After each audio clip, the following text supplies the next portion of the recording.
Assalamualaikum warahmatullah.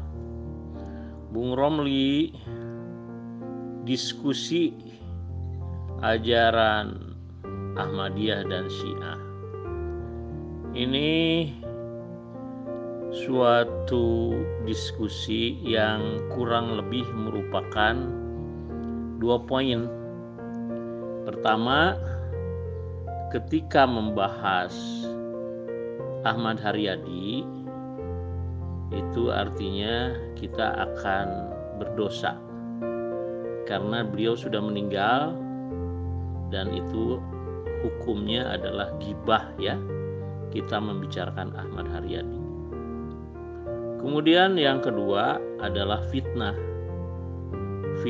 terhadap Ahmadiyah dan pendirinya, ya, dan itu tidak baik, ya, karena Ahmadiyah itu adalah satu-satunya jamaah muslimin internasional yang didirikan oleh Hazrat Mirza Ghulam Ahmad, pendiri jemaah Ahmadiyah itu, ya, dengan perintah dan bimbingan wahyu Allah. Dan sekarang imamahnya mengikuti sunnah Nabi Muhammad dan sunnah Khulafair Rasyidin Al-Mahdiyyin. Selain Ahmadiyah, umat Islam itu tergolong ke dalam firqoh atau kelompok yang bercerai-berai, dan Allah Ta'ala melarangnya. An aqimuddin wala tatafarraqu fih, ya. Oh ya, Abangda Erik Mubarik, itu video YouTube kira-kira setahunan yang lalu. Terus itu seorang yang bernama Ahmad Haryadi sudah membuka banyak kedustaan yang dilakukan baik oleh Khalifah Ahmadiyah waktu itu, baik juga oleh ajaran-ajaran dari kitab-kitab Ahmadiyah itu, maupun dari tokoh-tokoh Ahmadiyah baik yang di luar negeri maupun di dalam negeri. Itu yang kedua. Yang ketiga, panjenengan selalu mengulang-ulang diksi, frame, mencatut, membaca ayat suci Al-Quran, bahkan hadis-hadis Nabi dengan tanpa berdasarkan ulama yang kapabilitas keilmuannya diakui, misalnya mufassir atau muhaddis yang thiqah.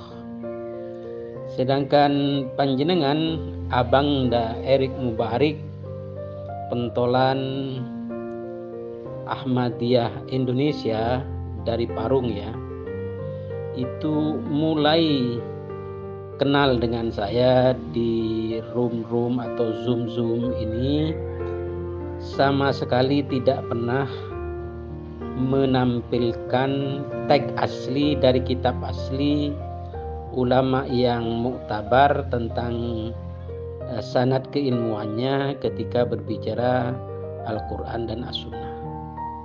Itu diancam sekali oleh hadis, antara lain berbunyi demikian, Bismillahirrahmanirrahim, man ta'allamal Qur'an bighairi ilmin falyatabawwa maq'adahu finnar. Itu berulang kali saya sampaikan karena panjenenganipun Abangda Erik Mubarik, pentolan jamaah Ahmadiyah Indonesia dari Parung, selalu mengulang-ulang membaca, merampok maqasid dari ayat-ayat Quran, maqasid dari hadis-hadis Nabi. Selama panjenengan mengulang-ulang, saya menjawabnya juga mengulang-ulang, tetapi berdasarkan dalil yang banyak. Demikian Abangda Erik Mubarik. Waalaikum. Wahai Abangda Erik Mubarik, pentolan pembesar Jamaah Ahmadiyah Indonesia dari Parung ya. Sekali lagi voice note saya ini mohon panjenengan berkenan sebarkan ke seluruh dunia agar sampai di hadapan apa yang panjenengan sebut Khalifatul Masih yang keberapa itu, kelima atau keenam ya, Al-Masrur itu. Jadi begini, ketika panjenengan dan kelompok panjenengan sering memperkosa, membajak, merampok tafsir ayat-ayat Quran, takwil dari hadis-hadis, maka semuanya itu akan berpulang kepada panjenengan sendiri dan kelompok panjenengan sendiri. Bahwa ada hadis sahih ya, berulang kali saya katakan, Bismillahirrahmanirrahim, man qala fil Qur'ani bi ghairi ilmin falyatabawwa maq'adahu minan nar, atau kama qala Bismillahirrahmanirrahim, man ta'allamal Qur'ani bi ghairi ilmin falyatabawwa maq'adahu finnar, atau kama qala. Jadi siapa saja, barang siapa, sopo wae yang berbicara tentang kandungan Al-Quran dengan tanpa ilmu, yaitu 15 ilmu alat ya. Ilmu ulumul Quran itu ada nahwu, sharh, balaghah, mantiq, tafsir, badi, bayan, nasikha, mansukha, apa ayat-ayat yang umum, ayat-ayat yang khusus, ya banyak lah itu. Kalau tanpa itu semua berbicara tentang Al-Quran, maka selayaknya orang itu termasuk panjenengan dan khalifah panjenengan silakan mengambil tempatnya dari neraka, atau seperti yang disebutkan dalam hadis lain. Sedangkan ada beberapa syarat yang diperuntukkan bagi seorang mufassir, katakanlah begitu, itu banyak ya. Misalnya satu, mengetahui lughah atau bahasa Arabiyah dan kaidah-kaidahnya, seperti ilmu nahwu, ilmu sharaf, ilmu badi, ilmu bayan, ilmu mantik, ilmu tafsir, ilmu ya sababun nuzul, atau kalau dalam hadis sababul wurud, ilmu segala macam. Itu yang disebut dengan 15 ilmu alat dalam memahami Al-Quran ya, disebut dengan ulumul Quran. Yang kedua, seseorang itu harus mengetahui dan menguasai disiplin sastra bahasa Arab, atau kita kenal dengan ilmu balaghah, seperti ma'ani, bayan, badi, dan lain-lain semacamnya.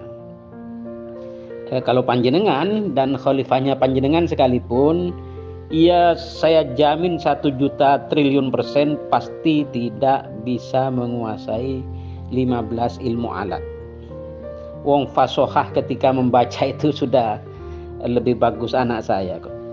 Yang ketiga, seorang yang bisa menjadi mufassir harus memahami betul ilmu usul fikih, seperti am, seperti khas, seperti mujmal, seperti mubayyan, seperti mutlak, seperti muqayyad, dan lain-lain. Nah, sampean dan kelompoknya sampean dalam memahami ayat Quran itu ia mencampur aduk, mana yang am, mana yang khosoh, begitu kan. Wah, itu dicampur aduk, bahkan dibajak pengertiannya. Selanjutnya, seorang mufassir itu harus dan wajib mengetahui sababun nuzul, atau sebab-sebab diturunkannya ayat Quran. Kalau hadis, asbabul wurudnya, begitu ya. Selanjutnya, seorang mufassir itu harus dan wajib mengetahui ilmu nasikhah mansukhah, ya kan. Wah, ini tambah berat lagi panjenengan ini. Yang keenam, seorang mufassir itu harus wajib mengetahui ilmu qiraah, baik itu qiraah sab'ah atau qiraah asyrah. Wah, ini tambah berat lagi. Wong panjenengan pasti gak paham itu. Apalagi khalifah panjenengan itu fasohahnya saja jauh di bawah anak saya. Apalagi berbicara tentang qiraah sab'ah atau qiraah asyrah. Wah, tambah amburadul itu. Panjenengan dan khalifah panjenengan dan semua pengikut panjenengan, Abang Da Erik Mubarik. Yang berikutnya, seorang mufassir itu wajib dan harus mengetahui dan paham tentang ilmu mauhibah, yaitu ilmu yang hanya diperoleh oleh orang-orang yang berhati bersih, tidak pernah makan harta yang syubhat apalagi haram, hatinya ikhlas bahkan mukhlas, ya, orangnya soleh bahkan musleh, orangnya tidak sombong, orangnya tidak cinta dunia atau hubbul jahih, senang kepada kepopuleran dan lain-lain. Begitu, itu sebagian kecil saja dari syarat-syarat menjadi seorang mufassir. Juga nanti tidak berjauh berbeda tentang syarat-syarat menjadi seorang muhaddis. Begitu Abang. Salamun ala manittaba'al huda aslim taslam. Begitu saya pernah membaca di dalam surat-surat baginda Nabi terhadap kabilah, raja-raja, penguasa di sekitar Arab. Saya teruskan begini, Abang Da Erik Mubarik, bahwa syarat-syarat untuk menjadi seorang faqih, ya, termasuk korelasinya menjadi seorang mufassir, korelasinya menjadi seorang muhaddis, ya, berdasarkan pendapat Al-Imam Ahmad bin Hanbal, ya, yaitu dalam kitabnya Ibnul Qayyim Al-Jauziyah, yaitu A'lamul Muwaqqi'in juz 1 halaman 45. Itu syarat-syarat menjadi seorang faqih, linear juga syarat-syarat seorang muhaddis, linear juga syarat-syarat seorang mufassir adalah, saya baca ini. Wa qala Muhammadun ibn Abdullah ibn al-Munadi sami'tu rajulan yas'alu Ahmada idza hafizar rajulu mi'ata alfi hadithin yakunu faqihan, qala la, qala mi'atai alfin, qala la, qala fathalasa mi'ati alfin, qala la, qala fa'arba'a mi'ati alfin, qala biyadihi hakadha wa harraka yadahu. Jadi seorang alim allamah di zamannya, yaitu Syekh Muhammad bin Abdullah bin Al-Munadi, berkalam, aku Al-Munadi pernah mendengar seseorang bertanya kepada Al-Imam Ahmad bin Hanbal, yaitu jika seseorang hafal 100.000 hadis, maksudnya di sini hafal 100.000 hadis lengkap. Misalnya hadis lengkap itu ditinjau dari segi rijalnya, ditinjau dari segi sababul wurudnya, ditinjau dari segi perawinya, ditinjau dari segi matanya, ditinjau dari segi sanadnya, mu'an'annya, musalsalnya, banyak itu disebut satu hadis lengkap. Ini jika seseorang hafal 100.000 hadis lengkap, begitu ya, dapatkah orang itu disebut atau menjadi faqih? Ahmad bin Hanbal menjawab tidak. Al-Munadi bertanya lagi, jika hafal 200.000 hadis lengkap? Ahmad bin Hanbal menjawab tidak. Al-Munadi bertanya lagi, jika 300.000 hadis lengkap dihafalnya? Ahmad bin Hanbal menjawabnya tidak. Al-Munadi bertanya lagi, jika seseorang itu hafal 400.000 hadis lengkap? Al-Imam Ahmad bin Hanbal mengisyaratkan iya dengan tangannya.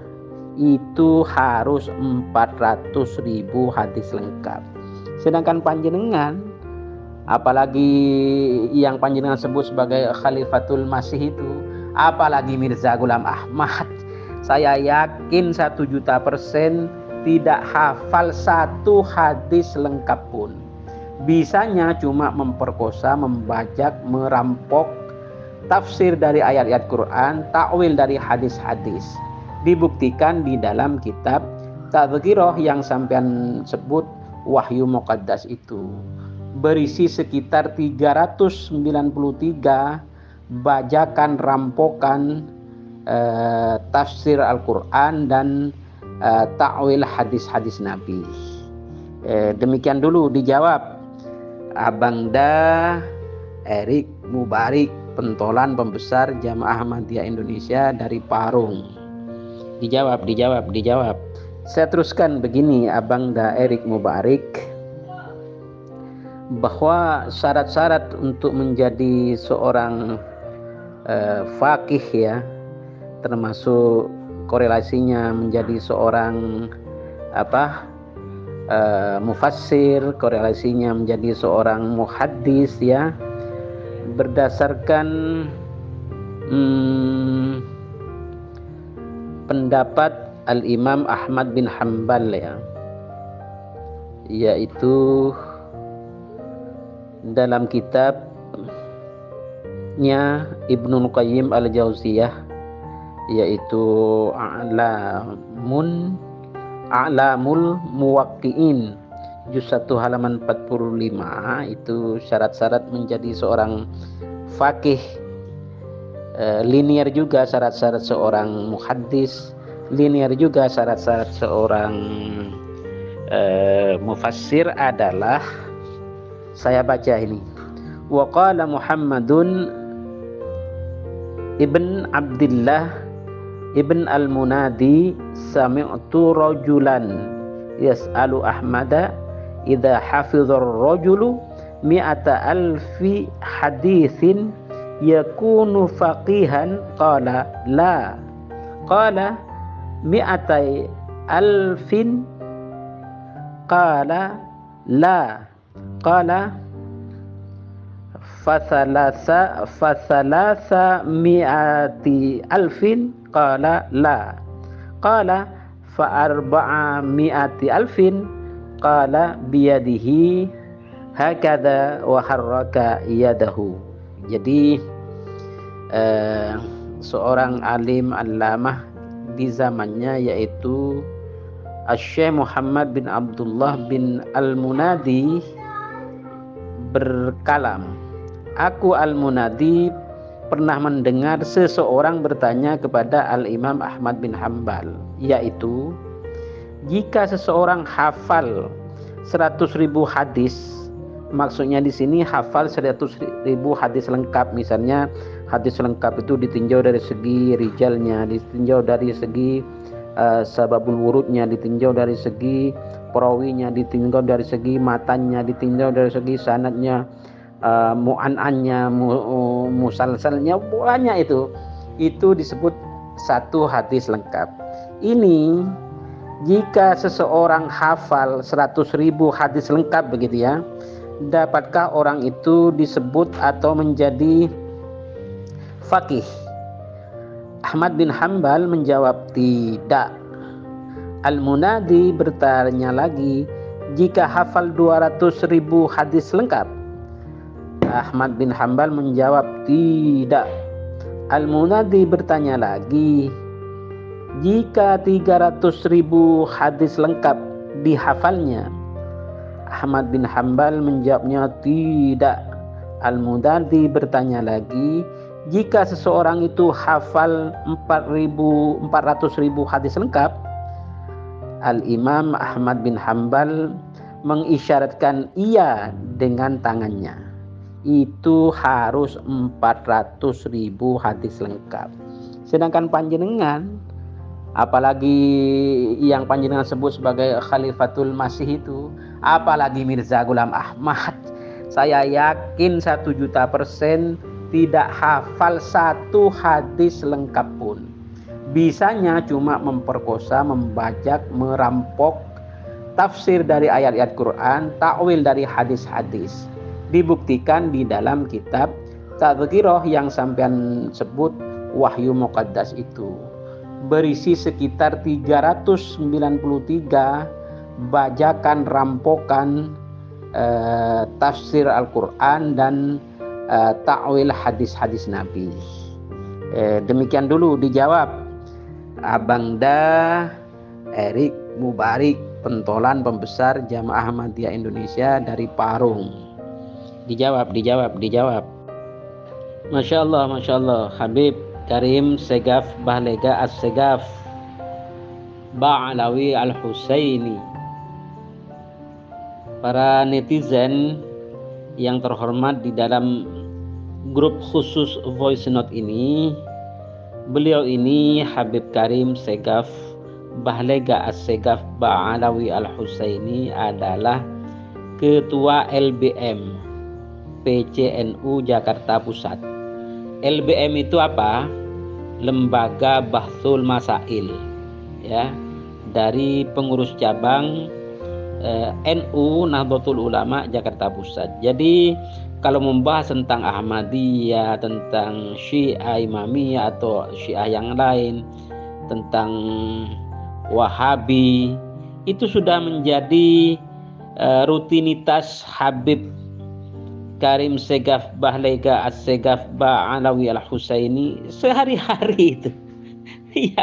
Ya, ini Abah Erik jawab pertanyaan sekaligus pernyataan dari Al-Habib Karim Segaf Bahlega As-Segaf Ba'alawi Al-Husaini ini. Bismillahirrahmanirrahim. Saya tidak mau mengomentari tentang kiprahnya Ahmad Haryadi yang orangnya sudah meninggal pada zaman Covid, ya. Tetapi yang jelas saya akan kaitkan dengan ayat suci Al-Quran saja, ya.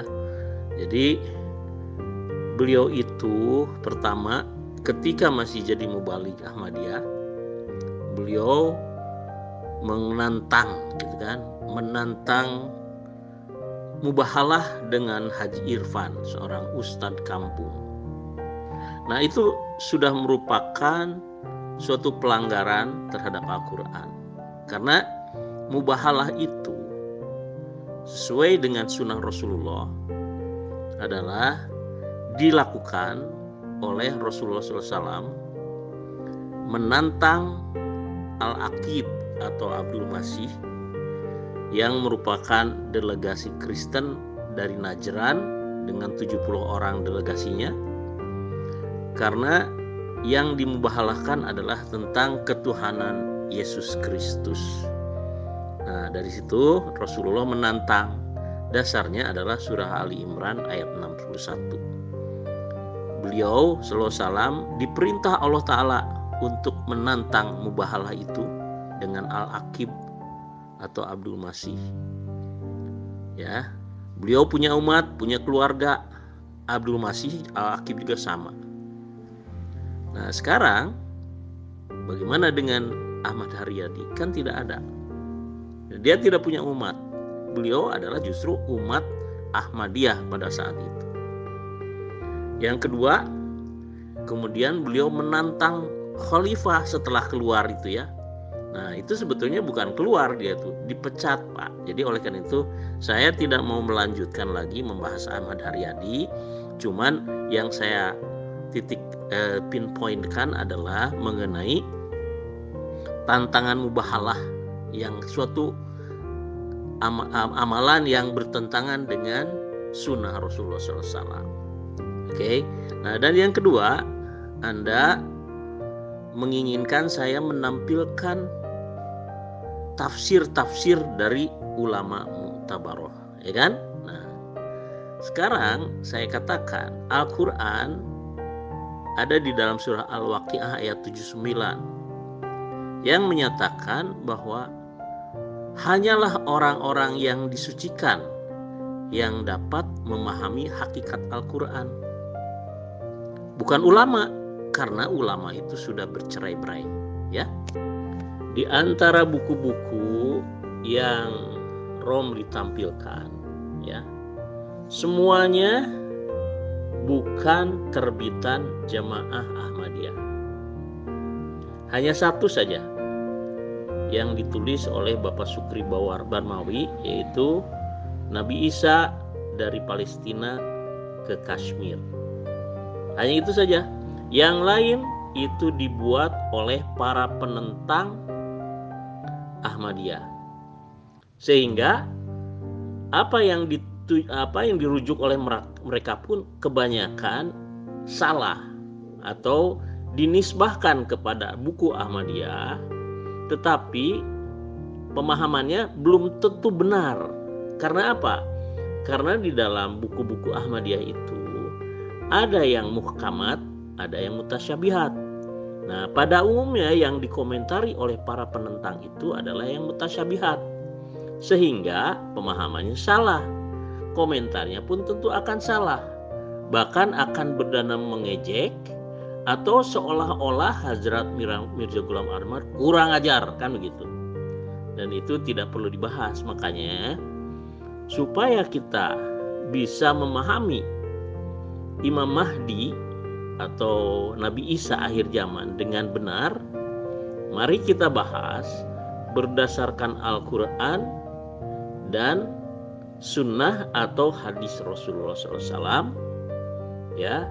Dan di Ahmadiyah kami punya mufassir yang handal, karena di dalam surah Al-Waqiah dikatakan la yamassuhu illal mutahharun, tidak ada yang dapat memahami hakikat Al-Quran kecuali orang-orang yang telah disucikan. Siapa orang-orang yang telah disucikan itu? Di dalam surah Al-Jin ayat 26 Allah Ta'ala berfirman, a'udzubillahi minasyaitonir rajim, alimul ghaibi wala yudhiru ala ghaibihi ahadan illa man irtado mir rasulin. Ya, Dia Allah yang Maha mengetahui yang gaib, dan Dia tidak menzahirkan rahasia gaibnya kepada siapapun kecuali kepada seorang rasul yang diridhoi, yang artinya Imam Mahdi, Masih Maud atau Hazrat Mirza Ghulam Ahmad. Yang kedua adalah khalifahnya. Di dalam surah An-Nur ayat 5, a'udzubillahi minasyaitonirrajim, wa'adallahu alladhina amanu minkum wa amilus solihati layastakhlifannahum fil ard. Dan Allah telah berjanji kepada orang-orang yang beriman di antara kamu dan beramal soleh, ya, bahwa Dia pasti akan menjadikan bagi mereka khilafah di bumi. Nah, Khilafatul Masih yang ada di Jemaah Muslimin Ahmadiyah Internasional ini sudah berjalan lebih dari 115 tahun hingga sekarang. Dialah termasuk orang-orang yang disucikan sebagaimana dimaksud dalam surah Al-Waqiah ayat 79. Bismillahirrahmanirrahim. Seandainya Anda terus-terusan menuduh Ahmadiyah di luar Islam sesat dan menyesatkan, mengikuti fatwa MUI atau fatwa Robitoh Alam Al-Islami, maka kita harus melihatnya berdasarkan Al-Quran dan sabda Rasulullah SAW. Di dalam Al-Quran Allah Ta'ala berfirman, wahai orang-orang yang beriman, janganlah kalian mendahului Allah dan Rasul-Nya. Itu surah Al-Hujurat ayat 1. Kenapa kita tidak boleh mendahului Allah dan Rasul-Nya? Kita kan bukan Allah, kita kan bukan Rasul-Nya. Allah sendiri mengatakan, ya, Sesungguhnya Tuhan kalian, Dia lebih mengetahui siapa yang telah sesat dari jalannya. Jadi jika Karim terus-terusan menuduh Ahmadiyah sesat, Anda sudah mendahului Allah. Terus kemudian Rasulullah SAW bersabda di dalam Sahih Bukhari, ya, barang siapa menuduh kekafiran dan musuh Allah, padahal sesungguhnya tidak, maka kekafiran dan musuh Allah itu akan kembali kepada yang menuduhnya. Ya, jadi Anda terus-terusan mengatakan Ahmadiyah kafir, di luar Islam atau musuh Allah dan lain-lainnya. Kata Rasulullah, justru Andalah yang telah menjadi orang kafir dan musuh Allah. Ya, silakan baca di Sahih Bukhari, oke? A'udzu billahi minasyaitonir rajim. La yamassuhu illal mutahharun. Tiada seorang pun dapat menyentuh hakikat Al-Quran kecuali mereka yang telah disucikan. Tafsirnya begini nih, tafsir seorang khalifah nih ya, Khalifatul Masih yang kedua. Hanyalah orang-orang yang bernasib baik saja diberi pengertian tentang dan dapat mendalam kandungan arti Al-Quran yang hakiki melalui cara menjalani kehidupan bertakwa, lalu meraih kebersihan hati dan dimasukkan ke dalam alam rahasia ruhani ma'rifat ilahi yang tertutup bagi orang-orang yang hatinya tidak bersih. Secara tersambil dikatakannya bahwa kita hendaknya jangan menyentuh atau membaca Al-Quran sementara keadaan fisik kita tidak bersih. Ya, itu tafsir Hazrat Khalifatul Masih yang kedua. Sedangkan di dalam surah Al-Waqiah ayat 79 tersebut, yang bisa memahami hakikat Al-Quran itu adalah orang-orang yang telah disucikan. Orang-orang yang telah disucikan itu menurut Al-Quran adalah pertama Rasul yang diridhoi, surah Al-Jin ayat 26-27. Dan yang kedua adalah khalifahnya, surah An-Nur ayat 55. Ya, silahkan bantah kalau Anda bisa ya membantah ini, karena di dalam jemaah Ahmadiyah ya sesuai dengan perintah Rasulullah SAW, talzamu jama'atal muslimin wa imamahum, hendaknya kalian tetap bersama jamaah muslimin dan imam mereka. Sahih Bukhari 6447. Ya. Kemudian imamnya yang seperti apa? Fa'alaikum bisunnati wa sunnatil khulafa'ir rasyidin al-mahdiin, yaitu imam yang mengikuti sunnahku dan sunnah khulafa'ir rasyidin al-mahdiin. Sunnahku itu adalah utusan Allah. Nabi Muhammad utusan Allah, Hazrat Mirza Ghulam Ahmad juga utusan Allah, sesuai dengan ayat Al-Quran dan hadis. Kemudian Nabi Muhammad menerima ribuan wahyu. Salah satu wahyunya adalah mandat Allah untuk menerima baiat. Begitu pula Hazrat Mirza Ghulam Ahmad menerima ribuan wahyu, dan salah satu wahyunya adalah mandat untuk menerima baiat. Sunnah yang ketiga, Rasulullah wafat, Hazrat Mirza Ghulam Ahmad juga wafat. Ya. Nah, yang khasnya adalah sunnahnya itu ketika keduanya wafat, Allah menggantikannya dengan khilafah alamin haji nubuah. Khilafah alamin haji nubuah Rasulullah SAW berjalan 30 tahun, yaitu Khulafair Rasyidin al-Mahdiin, Abu Bakar, Umar, Utsman, dan Ali.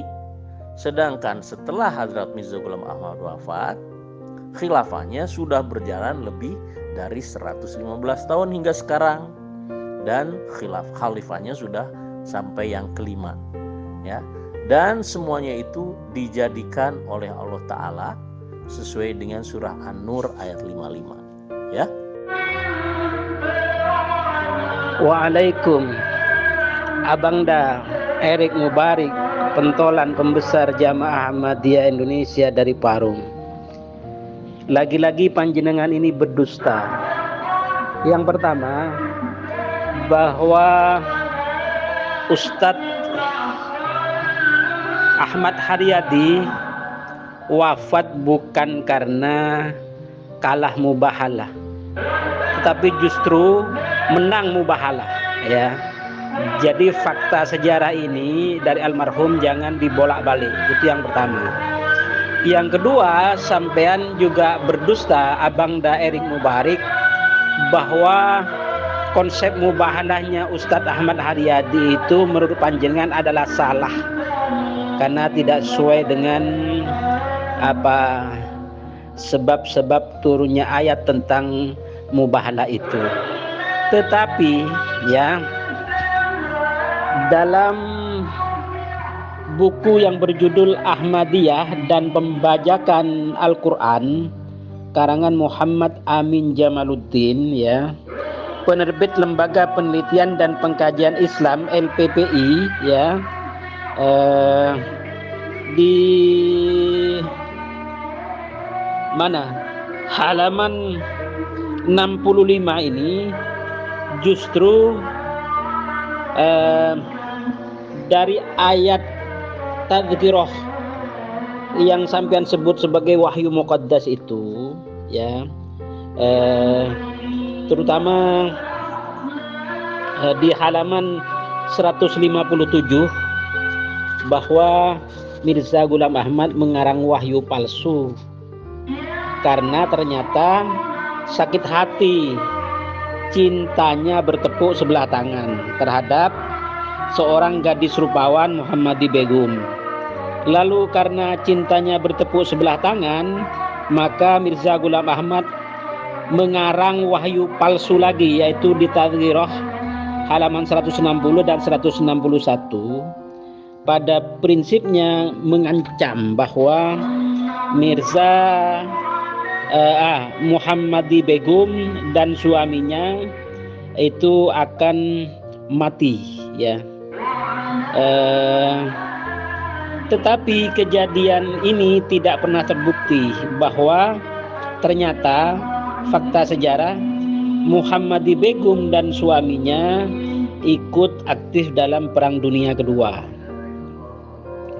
Begitu juga bahwa wahyu palsu ini mengatakan bahwa Mirza Ghulam Ahmad akan mendapatkan Muhammadi Begum walaupun sudah menjadi janda, hanyalah suatu khayalan belaka yang menyebabkan kehidupan Mirza semakin menderita karena cintanya hanya bertepuk sebelah tangan. Oleh karena itu, ini Abdullah Hasan Al-Haddar, ya, Ba'alawi Al-Husaini, dalam bukunya yang berjudul Ahmadiyah Telanjang Bulat di Panggung Sejarah, menjuluki wahyu-wahyu yang diterima oleh Mirza Ghulam Ahmad ini dengan sebutan asnaghas wahyu, yaitu wahyu-wahyu yang datangnya dari iblis, ya.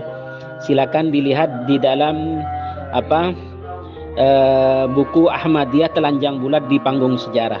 Nah, tetapi dalam buku ini halaman 65, nanti saya foto, ya, penulis sendiri, penulis buku yang judul bukunya Ahmadiyah dan Pembajakan Ayat Quran, yaitu Muhammad Amin Jamaluddin, ya, penulis sendiri ketika menerima surat tantangan ajakan mubahalah sumpah mati dari dan oleh pengurus besar Ahmadiyah Indonesia tertanggal 29 Desember 1988, nomor suratnya 1808-SJ-88, perihal tantangan ajakan mubahalah dari pengurus besar Ahmadiyah Indonesia tersebut.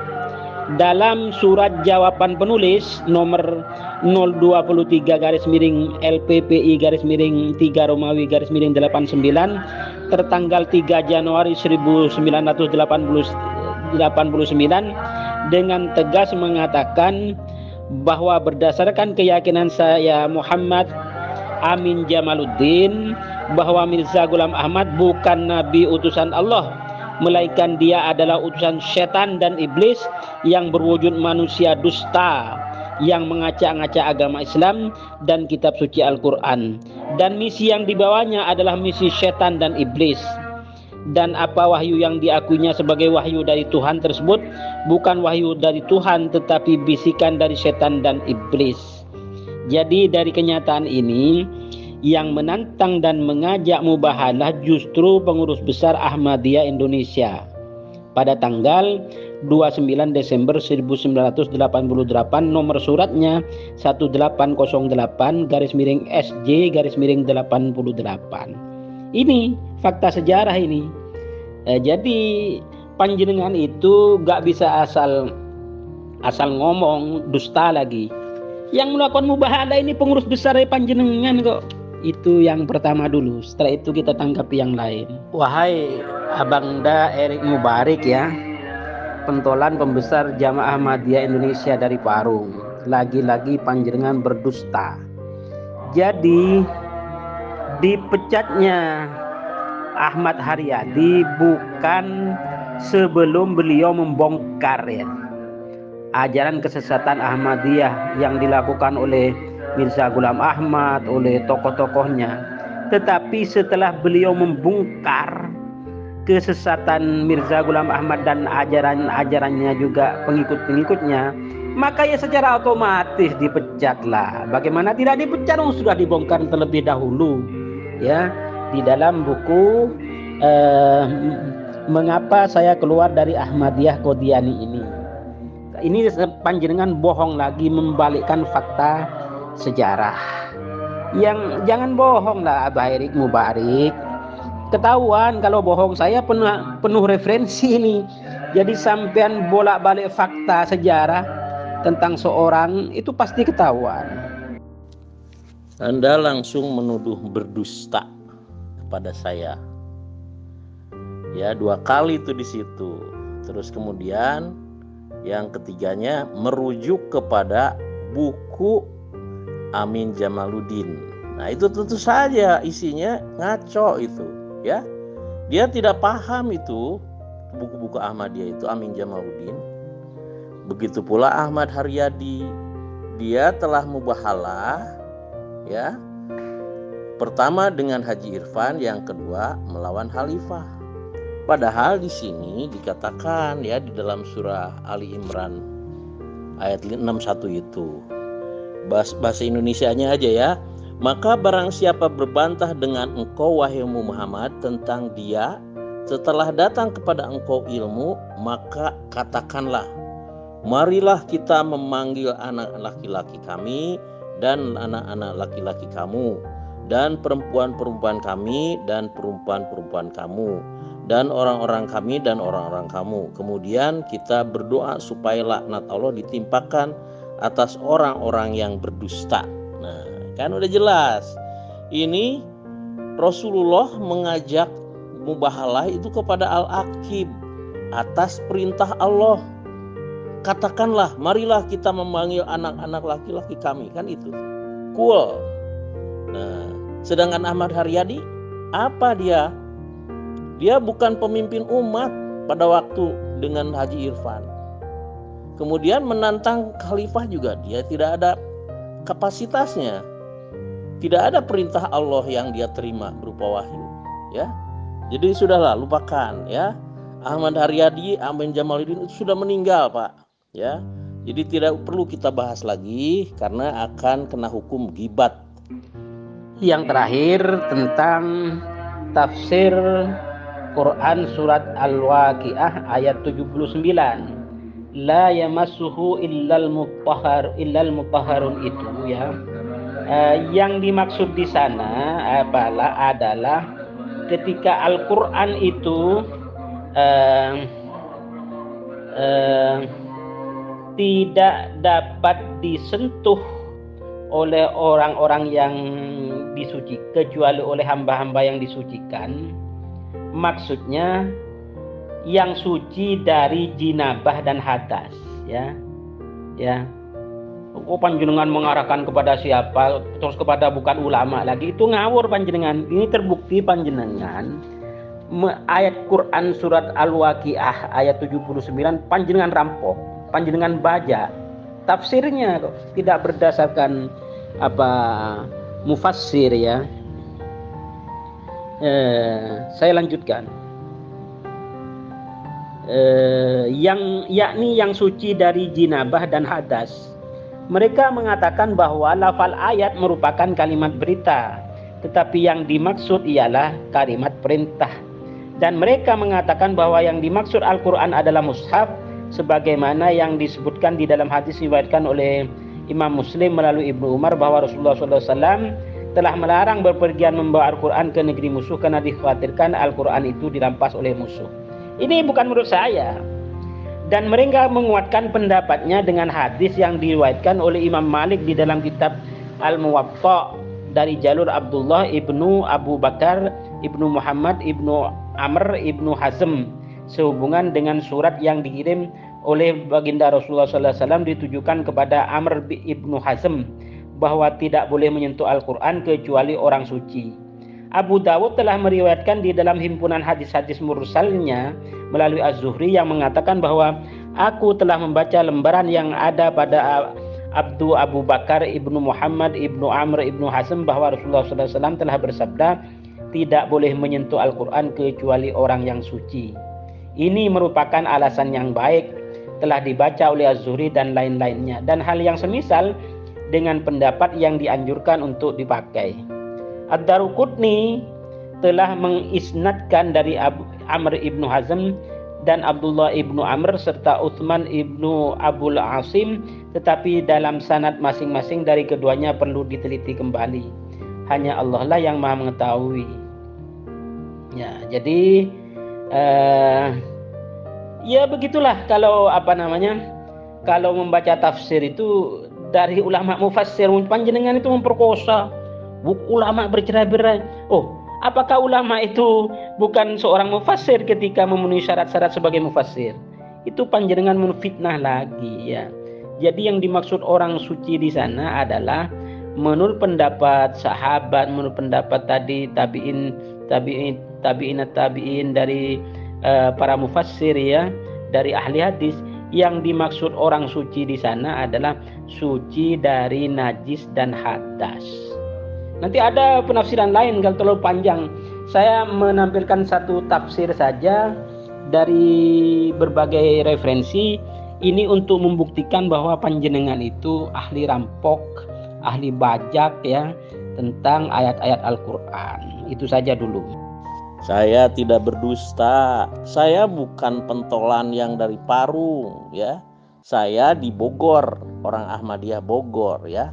Dan saya tidak berdusta. Saya tahu Ahmad Haryadi itu dipecat gara-gara pertama yang secara syariah melakukan mubahalah yang bertentangan dengan Al-Quran dan Sunnah Rasulullah. Dan yang kedua, ada tindakan-tindakan negatif sebagai seorang mubaligh yang tidak perlu saya jelaskan. Kita akan kena hukum ghibah, Pak. Bapak jangan so tahu, karena informasi yang Bapak dapat itu dari buku Amin Jamaluddin yang notabene orang yang memusuhi Ahmadiyah. Keduanya, Ahmad Haryadi dan Amin Jamaluddin, sudah meninggal. Sebaiknya kita tidak usah bahas ya. Marilah kita bahas akidah tentang Imam Mahdi berdasarkan Al-Quran dan Sunnah. Setuju nggak tuh? Nah itu kan tafsir ente. Ente apa? Ente ulama ya. Orang yang disucikan itu bukan ulama, karena ulama itu sudah bercerai-berai. Oke? Kecuali ulama warasatul anbiya yang dibangkitkan Allah pada permulaan setiap abad. Ya, misalnya abad pertama Umar bin Abdul Aziz, Imam Syafi'i atau Ahmad bin Hambal, terus kemudian Imam Asy'ari ya, Hasan al-Asy'ari, terus Imam Al-Ghazali, Imam Syekh Abdul Qadir Jalani, Imam Asyuyuti. Nah, itu boleh, tapi itu pun berlaku zaman dulu, sudah lama, tidak up to date. Yang berlaku sekarang ya, tafsir Al-Qur'an itu oleh ulama warasatul anbiya abad ke-14 ya, atau mujadid Islam abad ke-14, yaitu Imam Al-Mahdi wal Masih Maud, Hazrat Mirza Ghulam Ahmad ya. Jadi ulama yang bercerai-berai itu tafsirnya sudah tidak berlaku atau tafsirnya tidak bisa dipakai, sedangkan ulama yang pada abad ke-1 sampai abad ke-13 itu pun sudah kadaluarsa ya. Yang ada sekarang adalah ulama warasatul anbiya atau mujadid Islam atau ulama keanbiya Bani Israil pada awal abad ke-14, yaitu Hazrat Mirza Ghulam Ahmad, Imam Al-Mahdi wal Masih Maud alaihissalam ya. Abang Daerik Mubarik, pentolan pembesar Jamaah Ahmadiyah Indonesia dari Parung. Lagi-lagi panjenengan memperkosa ayat untuk kepentingan Mirza Ghulam Ahmad. Buktinya panjenengan memperkosa maksud Quran surat Ali Imran ayat 7 dengan mensifati bahwa buku-buku kitab-kitab Ahmadiyah itu ada yang bersifat muhkamat, ada yang bersifat mutasyabihat. Itu nyata-nyata sampean itu membajak ya, merampok tafsir Quran surat Ali Imran ayat 7. Saya baca, bismillahirrahmanirrahim. Huwallazi anzala 'alaikal kitaba minhu ayatum muhkamatun hunna ummul kitab wa ukharu mutasyabihat fa ammal ladzina fi qulubihim zayghum fayattabi'una ma tasyabaha minhu ibtigha'a al-fitnati wa ibtigha'a ta'wilih wa ma ya'lamu ta'wilahu illallahu warrasikhuna fil ilmi yaquluna amanna bihi kullun min 'indi rabbina wa ma yadzakkaru illa ulul albab. Ya ini kan, ini ayat yang sampean bajak tafsirnya, disematkan kepada buku-buku kitab-kitab Ahmadiyah yang palsu itu semua. Itu yang pertama. Yang kedua, kalau memang buku-buku yang saya punya ini itu sebagian besar sampean tuduh sebagai penentang Ahmadiyah, oke, gak masalah. Tetapi yang bahas masalah isinya, di isinya tersebut menyebutkan Tadhkirah halaman 157 itu palsu, Tadhkirah halaman 160, 161 itu palsu dengan fakta sejarah Mirza Ghulam Ahmad sakit hati dan tidak bisa menikahi jandanya dari Muhammadi Begum. Itu isinya. Jadi panjenengan kalau sebagai jawaban ya harus menampilkan mana isinya itu ditampilkan dengan isi kitab Ahmadiyah sendiri. Jangan-jangan sampean juga gak punya tentang kitab-kitab buku-buku Ahmadiyah seperti yang saya punya, gitu loh. Nah, itu yang ketiga. Seterusnya setelah ini terlalu panjang ini. Ya, istilah memperkosa itu biasanya memperkosa, membajak, macam-macam itu. Timbul orang-orang seperti ente itu bukan ulama. Kenapa bahasanya menggunakan memperkosa ayat? Tidak baiklah bahasa seperti itu. Kan ente dari awal ingin menjaga adab, ya, apalagi kepada Al-Quran. Kenapa ente menggunakan kata-kata memperkosa, membajak, ya? Jadi oleh karena itu, maka kembalilah kepada Al-Quran atau kepada sunnah hadis Rasulullah SAW, ya. Jangan kembali kepada ulama, karena ulama yang ente anut itu walaupun dikatakan muktabaroh sudah bercerai-berai. Allah Ta'ala merarang umat Islam bercerai-berai. Bahkan Allah Ta'ala berfirman, a'udzubillahi minasyaitonirrajim, wa tasimu bihablillahi jami'a wa la tafarraqu. Dan berpegang teguhlah kalian pada tali Allah dan janganlah bercerai-berai, ya. Sekarang Anda pun sudah bercerai-berai. Kebalikan dari bercerai-berai adalah jamaah muslimin internasional yang didirikan oleh seorang utusan Allah dengan perintah Allah dan bimbingan wahyu Allah, dan imamahnya mengikuti sunnah Nabi Muhammad dan sunnah Khulafair Rasyidin Al-Mahdiyin, ya. Waduh, payah. Ini bukti lagi bahwa panjenengan Abang Erik Mubarik memperkosa, bahkan salah membaca ayat, apalagi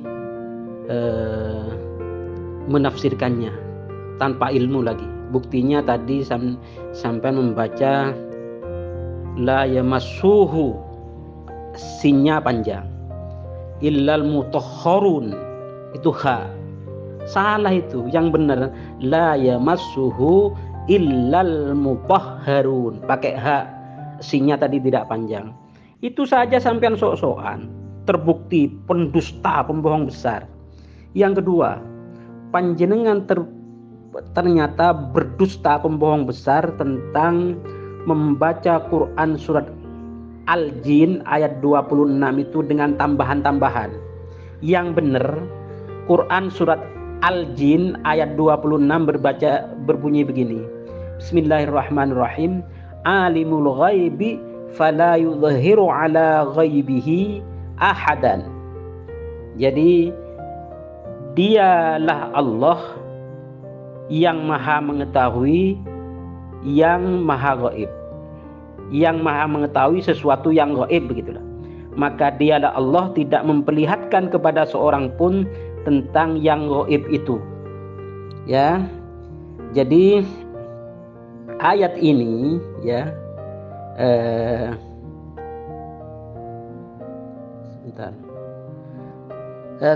tafsir ayat ini sampean salah.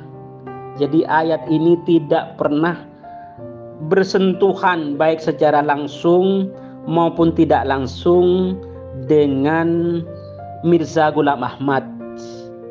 Apalagi sampean kait-kaitkan dengan Khalifah Al-Mahdi, Khalifah Mirza Ghulam Ahmad. Salah semua sampean itu. Jadi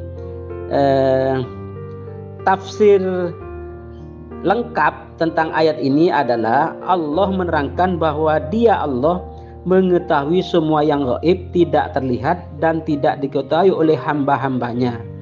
Semua yang gaib yang tidak dapat diketahui kecuali oleh Allah dapat diketahui oleh para rasul yang diridhoi oleh Allah, dan Dia Allah akan memperlihatkan kepada mereka sekedar apa yang dikehendaki Allah. Allah berfirman dalam surat Al-Baqarah ayat 2 ayat 255, dan mereka tidak mengetahui sesuatu apapun tentang ilmunya Allah melainkan apa yang Dia Allah kehendaki. Di mana ayat ini yang berkaitan dengan Mirza Ghulam Ahmad, apalagi berkaitan dengan Al-Mahdi Al-Muntadhar Al-Hasani At-Tijani itu. Ngarang panjenengan itu, gitu loh. Jadi banyak ini apa yang saya baca ini, silakan sampean baca di tafsir Jalalain, yaitu dari Jalaluddin Al-Mahalli dan dari Jalaluddin As-Suyuti, ya.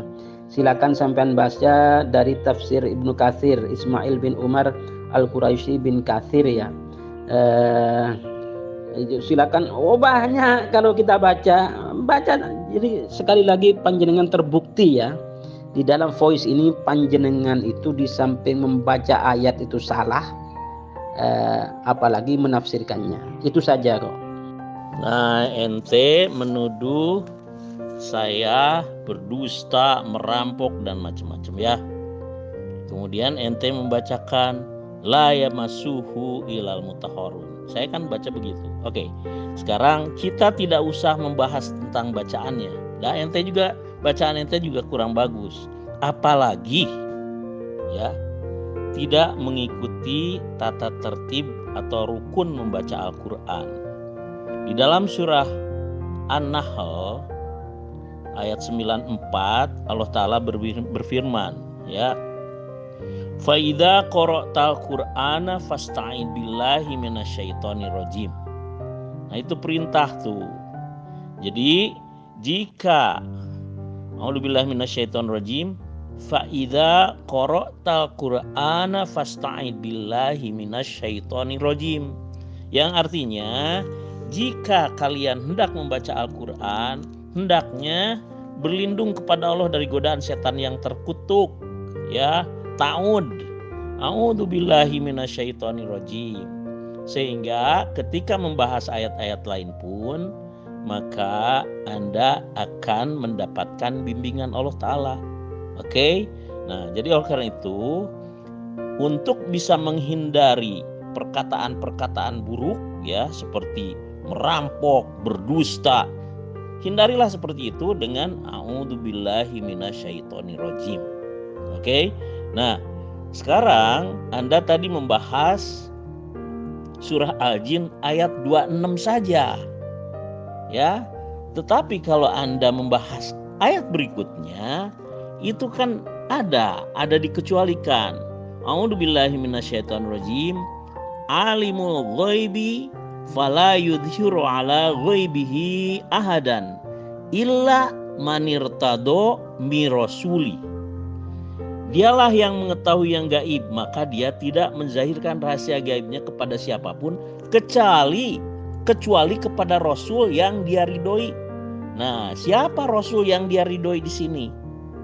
Ya, lain tidak adalah Al-Mahdi, karena Rasulullah SAW bersabda, "Ubasyirukum bil mahdi yub'atsu fi ummati."